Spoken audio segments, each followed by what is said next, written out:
तो रिसेंटली ये सेलर आते हैं हमारे पास, कहते हैं सर हमारा प्रॉफिट लॉस कैलकुलेशन आप एक बार कर दीजिए। तो जब हम प्रॉफिट लॉस करते हैं हमें पता चला कि इनके जो पूरे मंथ में टोटल ऑर्डर्स थे वो 400 थे। That mean 10-15 orders daily basis पे इनके आते थे। ठीक हो गया। इस हिसाब से इनको जो पेमेंट रिसीव हुई वो 23,700 रुपये की थी। और जब इनके टोटल कॉस्ट प्राइस हमने देखी, एक्सपेंडिचर्स देखे, एडिशनल एक्सपेंडिचर जैसे पैकेजिंग वगैरह का देखा, delivered, cancel, RTO, return, exchange, ship, loss, सब कुछ जब ऐड कॉस्ट वगैरह सब मिला के देखा तो यहाँ पर प्रॉफिट तो छोड़ो, लॉस इनको जो हो रहा था वो हो रहा था 10,183 रुपये का अल्टीमेटली पूरे एंड ऑफ द मंथ तक। और सारा एक्सपेंडिचर जोड़ने के बाद यहाँ पर 11,814 रुपये का लॉस हो रहा था। और ऐसे ही एक और सेलर्स हमारे पास आए जो कल की ही बात है, अब उनका अकाउंट मैं प्रॉपरली शो नहीं कर सकता, लेकिन उनका जो था 5 लाख के आसपास का जो था वो बिज़नेस था और प्रॉफिट जो हुआ था उसमें से ज़ीरो हुआ था, इवन माइनस में हुआ था। क्यों ऐसा हो रहा है? क्या ऐसा सब सेलर के साथ हो रहा है?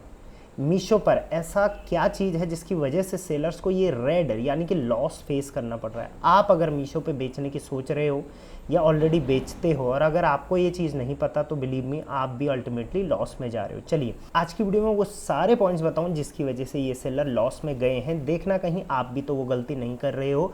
हमने इनका प्रॉपर ओवरव्यू देखा, कैंसल्ड ऑर्डर्स देखे, डिलीवर्ड देखे, आरटीओ देखे, रिटर्न देखे, एक्सचेंज देखे, सारी चीज़ें हटाने के बाद समझ में आया कि हाँ यहाँ पर क्या चीज़ चल रही है और आप ऐसा कैसे कर सकते हो। तो उसके लिए आपको रिकंसिलिएशन करना पड़ेगा, या तो आप हमारी टीम से करा सकते हैं फ्लिपकार्ट, अमेजॉन, मीशो पर, या तो मैं वीडियो दे दूंगा उसमें मैंने डिटेल में फ्री में समझाया, वो डिस्क्रिप्शन में दे दूंगा, वो देख लेना।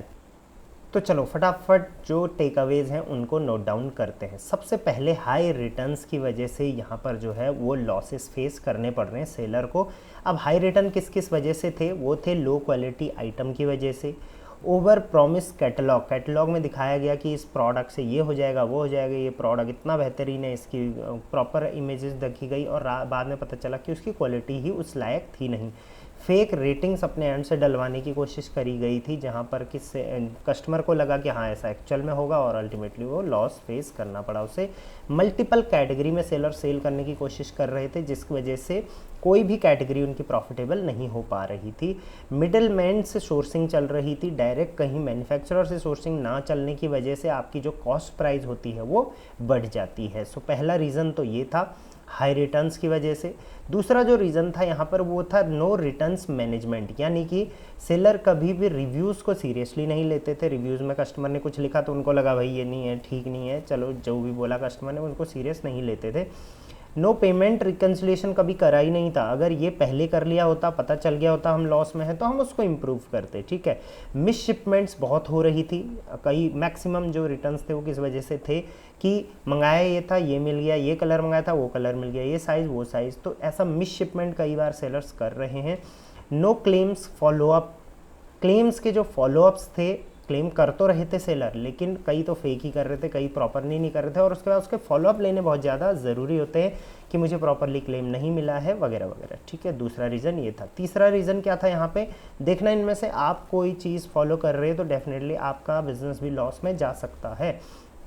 ऐड चला रहे थे सेलर लेकिन लोअर आरओआई मिल रहा था और उसको इम्प्रूव करने की कोशिश नहीं की जा रही थी। Running ads on low rating product पे अगर आप ऐड चलाते हो तो रिजल्टिंग इन हाई रिटर्न्स होता है हमेशा। आपने देखा होगा बहुत बार रिटर्न्स आपके ज़्यादा आते हैं ऐड चलाने के बाद। वो इसलिए भी आते हैं क्योंकि आप लो रेटिंग वाले प्रोडक्ट्स पे, और जब आपकी सेल बढ़ती है तो आपके जो चांसेस ऑफ रिटर्न्स हैं वो भी बढ़ जाती हैं। नो प्रॉपर एड्स की स्ट्रेटजी कोई नहीं थी, बस जस्ट मीशो के एंड से जो ऐड सजेशन आया या अपने एंड से गए जो प्रोडक्ट सजेस्टेड आए उन पे ऐड चला देते थे। Running ads on new item कई बार सजेस्ट नहीं करा जाता, इससे लो आरओआई मिलता है। उन पे ऐड ज़्यादा प्रेफर किया जाता है जो ऑलरेडी अच्छा परफॉर्म कर रहे हैं। नेक्स्ट था यहाँ पे रीज़न, वो था रॉन्ग प्राइजिंग का। प्राइजिंग ऑप्टिमाइज नहीं थी, मतलब कि प्राइजिंग पहले जो रखा था लिस्टिंग करते समय 3-4 महीने पहले वही चल रहा था, चाहे उस पर सेल आ रही है, रिटर्न आ रही है, उसको ऑप्टिमाइज नहीं किया जा रहा था। प्राइस वॉर कैटेगरी में बहुत था इस कैटेगरी में, इस वजह से हर बार प्राइस को डाउन करने की कोशिश करी जा रही थी कई कैटेगरीज़ में उसमें। ओवर क्राउडेड कैटेगरी है तो उसमें लॉसेस बनते हैं कई बार। नो यूनिट लेवल कैलकुलेशन बहुत ज़्यादा ज़रूरी है आपका, कि अगर आप एक प्रोडक्ट बेच रहे हो तो आप उसमें प्रॉफिटेबल कैसे रहोगे। No cost cutting since 2 years. Cost cutting क्या है, जब आप आज प्रोडक्ट सोर्स कर रहे हो कहीं से और आप रेगुलरली आप सोर्स करते हो वहाँ से, तो 1 साल 2 साल के बाद आप और भी मैन्युफैक्चरर्स को देखोगे एंड आप कम से कम रेट में प्रोडक्ट लाने की कोशिश करोगे, जिससे आपकी कॉस्टिंग कम हो जाएगी, तो ऑब्वियसली प्रॉफिटेबिलिटी बढ़ जाएगी। And next was depending on Meesho only. अपने एंड से प्रमोशंस यानी कि सोशल मीडिया का इस्तेमाल और अदर वेज से अपने ब्रांडिंग करने का तरीका वो यूज़ नहीं करा गया। यूएसपी कोई नहीं है, जस्ट कोई भी प्रोडक्ट उठाया और सेल कर दिया। This was killing the profits. कॉपिंग other seller, other supplier अगर फ़ोटोज़ जैसी ला रहे हैं हम वही कॉपी कर दे रहे हैं। अदर सप्लायर अगर आजकल जैसे पेट सप्लाईज में लोग जा रहे हैं तो उसी में घुस जाना है। ऐसे कॉपी करने की वजह से भी हमारे लॉसेस बहुत ज़्यादा होते हैं। हम कैटेगरी चेंज करने में ही अपनी कॉस्टिंग बढ़ा देते हैं। Lesser experiment with products.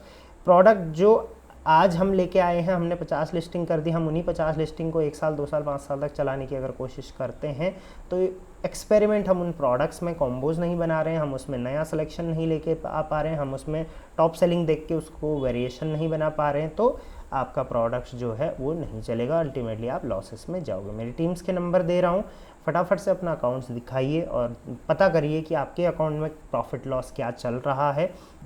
और अगर आगे की प्लानिंग्स आप मेरी टीम के साथ करना चाहते हो तो वो भी कर सकते हो। ये वीडियो बनाने का मकसद मेरा ये नहीं था कि बहुत ज़्यादा नुकसान में सेलर है। मेरा भी ये वीडियो बनाने का मकसद सिंपल सा है, आप भी अगर इनमें से कोई गलतियाँ कर रहे हो, देखिए ये गलतियाँ आप मेरे से बेहतर आप समझते हो, और आप अगर ये गलती रेगुलर बेस पे करोगे तो डेफिनेटली आप भी लॉस में इसमें ज़रूर जाओगे। सो लॉसेस से बचना है, इन गलतियों को जो है वो आप स्किप करना सीखो, इन गलतियों को अवॉइड करो और रेगुलर आप वीडियोस में अपडेटेड रहो कि क्या नई चीज़ चल रही है और कैसे कैसे हम अपनी सेल्स को इम्प्रूव करके अपने प्रॉफिट मार्जिन को ग्रो कर सकते हैं। आप रिकन्सिलेशन करते हो नहीं करते हो मुझे कमेंट में ज़रूर बताना। एंड में वीडियो दे के जा रहा हूँ रिकन्सिलेशन की, उसको देख के आप भी सीख लो।